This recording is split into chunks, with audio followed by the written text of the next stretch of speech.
Good morning, everybody. It's July 23rd, 2026, and I want to walk through one of the more alarming threats to come out of this war so far. Iran publicly warning it could invade Kuwait, a sovereign nation that has no land border with Iran at all. And I want to be upfront with you before we even get started. Some of what's driving this headline is confirmed fact, and some of it is rhetoric from Iranian officials that hasn't materialized into anything close to an actual invasion. So welcome back to the channel. Same as always, I'm going to walk you through exactly what's been said, what's actually happened on the ground, including one real incursion attempt back in May, what the US military has actually been doing in response to the broader pattern of Iranian aggression against Kuwait. And then I'll give you my honest read on how seriously to take this specific threat. Let's get into it. Let's start with what was actually said, because this is where the headline comes from. A source inside Iran told the media line that Iran would respond to any U.S. ground operation backed by Kurdish forces by invading Kuwait. That report followed a public warning from Ahmad Bakhshayesh Ardestani, a member of Iran's Parliamentary National Security Committee, who said directly that if the United States puts boots on the ground inside Iran, Iran may also launch ground attacks on both Kuwait and Bahrain. Around the same time, Iran's Foreign Minister Abbas Araghchi accused the United States and Israel of working together with Kurdish groups to destabilize Iran, and vowed Iran would respond to any such effort. In an interview published on July 19th with a conservative Iranian journalist, Araghchi went further, alleging that Washington and Jerusalem were planning to fragment Iran entirely by using Kurdish fighters based across the border in Iraq, and separately claiming that President Trump had personally spoken with Kurdish opposition leaders in Iraq's Kurdistan region.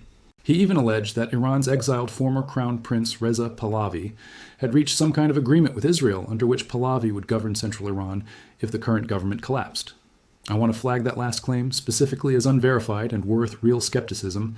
It's an extraordinary allegation coming from a single Iranian official interview, and I haven't found independent confirmation of any such arrangement from Israeli, American, or Pahlavi-aligned sources. Separately, prominent Iranian journalist and analyst Mahdi Khanalizadeh and former Iranian Foreign Minister Manucher Mottaki were both cited as saying Iran was seriously considering a ground incursion into Kuwait, specifically to seize American military bases, including Camp Waring and either Camp Arifjan or Ali al-Salam Air Base, if Washington continued its military campaign against Tehran.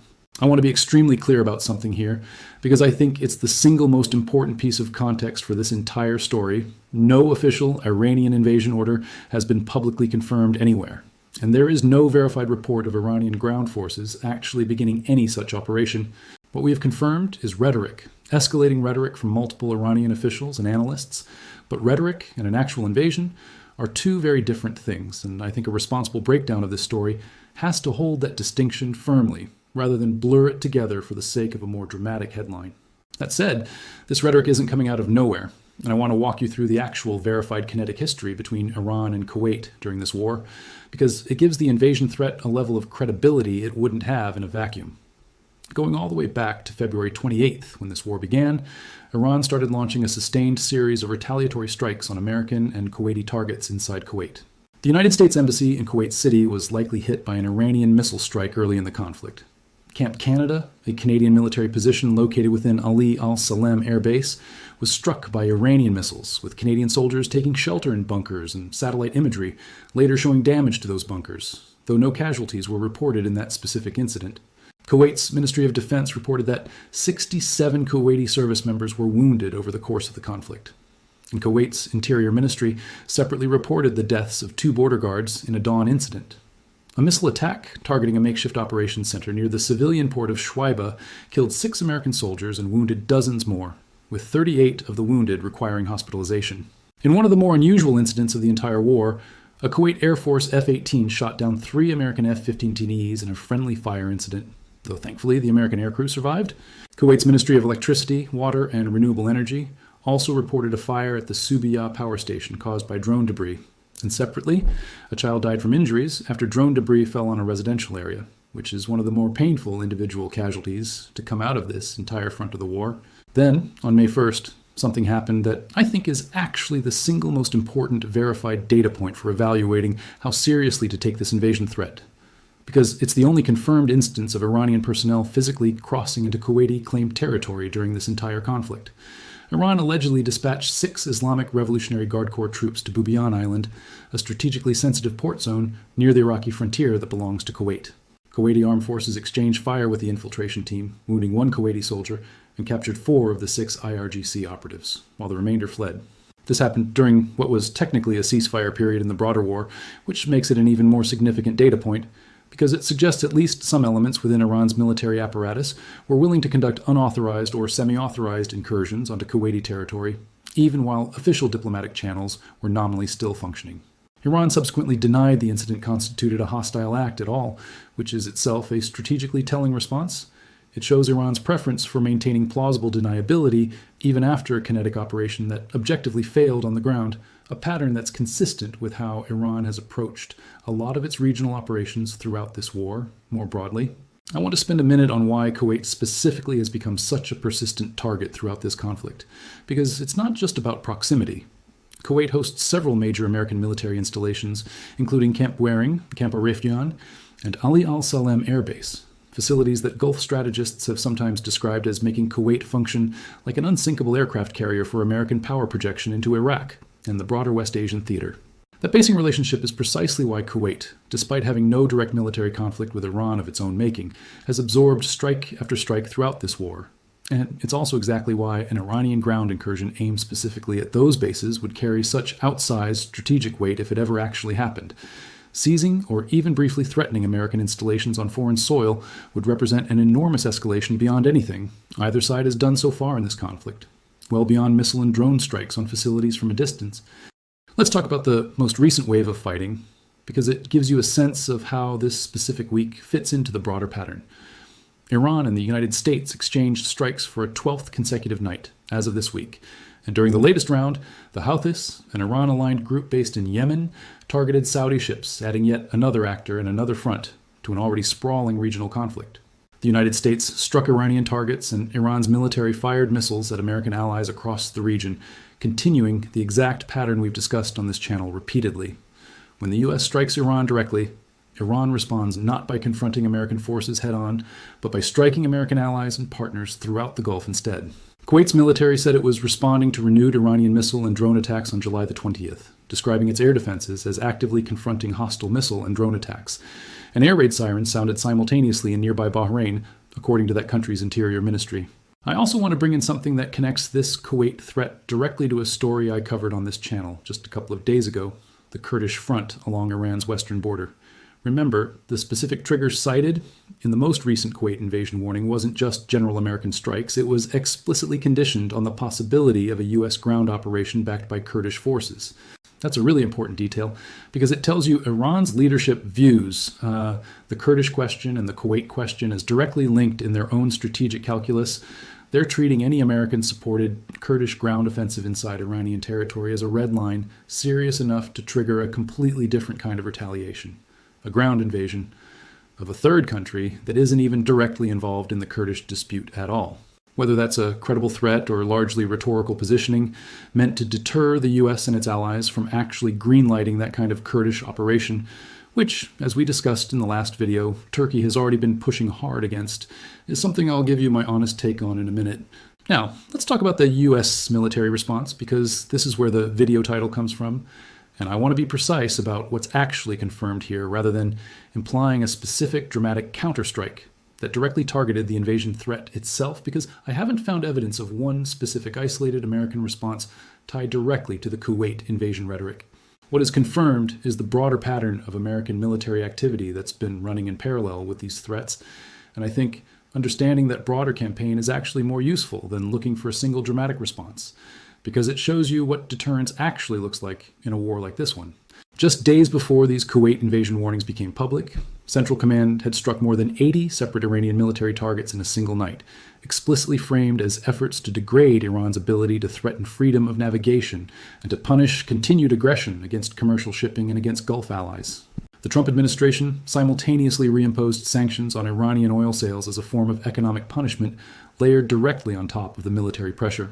When Iran responded to those strikes by hitting Ali al-Salem Air Base and Camp Arifjan in Kuwait, along with facilities in Bahrain, the American response wasn't a single retaliatory strike. It was a continuation of the same sustained campaign. Dozens more targets hit night after night. Infrastructure, naval capability, and command and control facilities across Iran. Exactly the pattern we've walked through in detail on this channel over the last several videos. I think that's actually the real answer to what the U.S. military unleashed in response to Iran's escalating threats against Kuwait. It wasn't a single dramatic strike aimed specifically at punishing the invasion rhetoric. It's been an entire sustained military campaign running for well over a week now, striking bridges, power infrastructure, naval assets, and command facilities across Iran simultaneously, applying pressure broadly enough that Iran's own military planners have to weigh any ground operation against Kuwait, against the reality that their own naval, air, and logistics capability back home is being degraded night after night in parallel. A ground invasion of a foreign country requires sustained logistics, secure supply lines, and enough surviving military capability to actually hold territory once you've taken it. And every night of the current campaign chips away at exactly those capabilities, which is part of why I think the invasion threat, however alarming it sounds as a headline, has to be evaluated against the reality of how stretched Iran's actual military resources already are at this point in the war. Let me give you my honest read on how seriously to take this specific threat. I think there's a meaningful difference between Iran's demonstrated willingness to conduct limited, deniable incursions, like the Bubiyan Island infiltration back in May, and Iran's actual capability to sustain a full-scale ground invasion of Kuwait aimed at seizing and holding American military bases.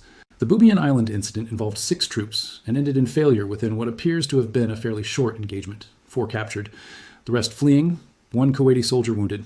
That's a meaningfully different scale of operation than what would be required to actually seize and hold a facility like Camp Arifjan or Ali al-Salam Air Base against American and Kuwaiti defenders, which would require a coordinated combined arms operation, sustained resupply lines, and air cover that Iran's forces, given how degraded their naval and air capability has become over the course of this war, would have an extraordinarily difficult time actually providing.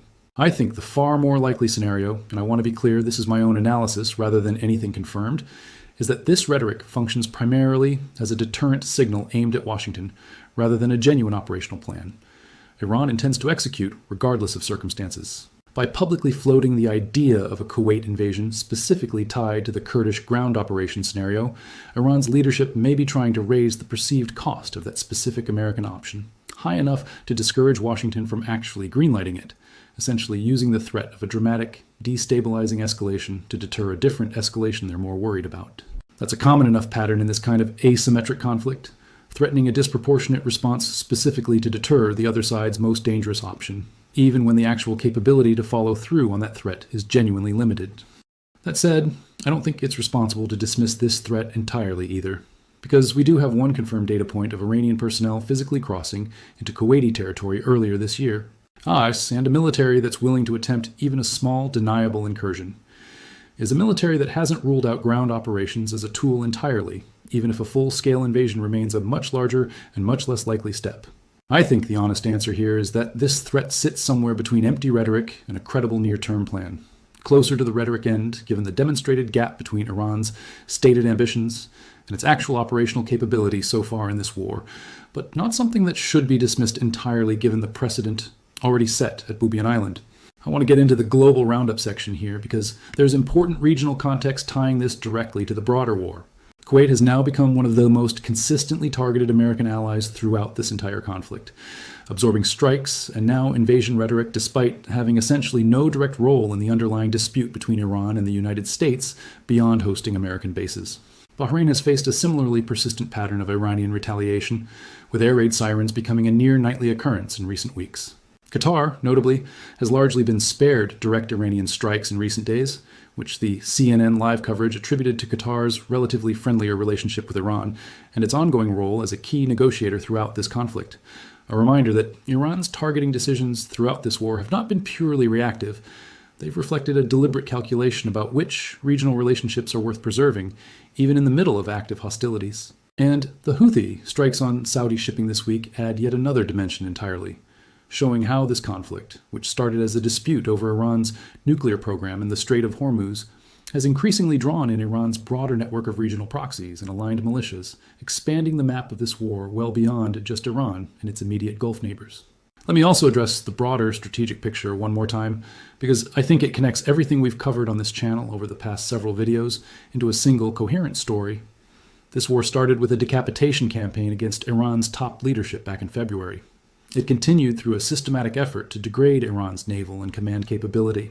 It's continued more recently through infrastructure strikes on bridges and power plants, specifically designed to further stretch Iran's already fragmented ability to coordinate a response.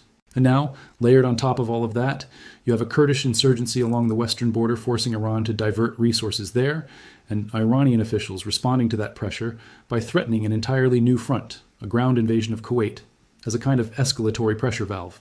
Every one of these fronts individually might be manageable for Iran's leadership on its own, but the cumulative effect of all of them happening simultaneously is a military and political apparatus that's being pulled in more directions at once than it has the resources to fully address.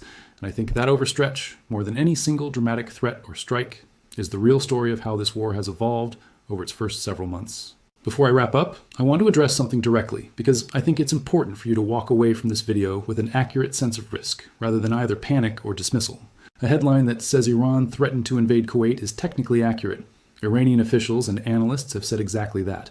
But it's also the kind of headline that can make a rhetorical escalation sound like an imminent, confirmed military operation, when the actual verified evidence points towards something much more limited and much more conditional, a threat tied specifically to a scenario, a Kurdish-backed American ground operation inside Iran that hasn't itself happened yet either. I think the responsible way to cover a story like this is exactly the way I've tried to lay it out for you today. Here's what officials actually said. Here's the one confirmed incident that gives that rhetoric some real-world weight. And here's my honest assessment of the gap between the threat as stated and Iran's actual demonstrated capability to carry it out, without either scaring you unnecessarily or dismissing a genuinely alarming statement just because it hasn't materialized yet. So here's what I want to know from you guys. Drop it in the comments and give me your honest take. Do you think this Kuwait invasion threat is primarily a deterrent signal aimed at discouraging a Kurdish-backed American ground operation, the way I've laid out in my analysis? Or do you think Iran's leadership is genuinely preparing some version of this operation, regardless of what happens with the Kurdish front, given that we already have one confirmed incursion attempt at Bubiyan Island earlier this year? I read every comment, so let me know where you land. And if you want to keep following every angle of this war as it develops, the bridges, the uranium standoff, the Kurdish front, and now this Kuwait threat, make sure you're subscribed, because I'm going to keep tracking every piece of it exactly the way I have been. Confirmed facts first, context, and my honest read second. Thanks so much for watching. I really appreciate every one of you, and I'll see you in the next one.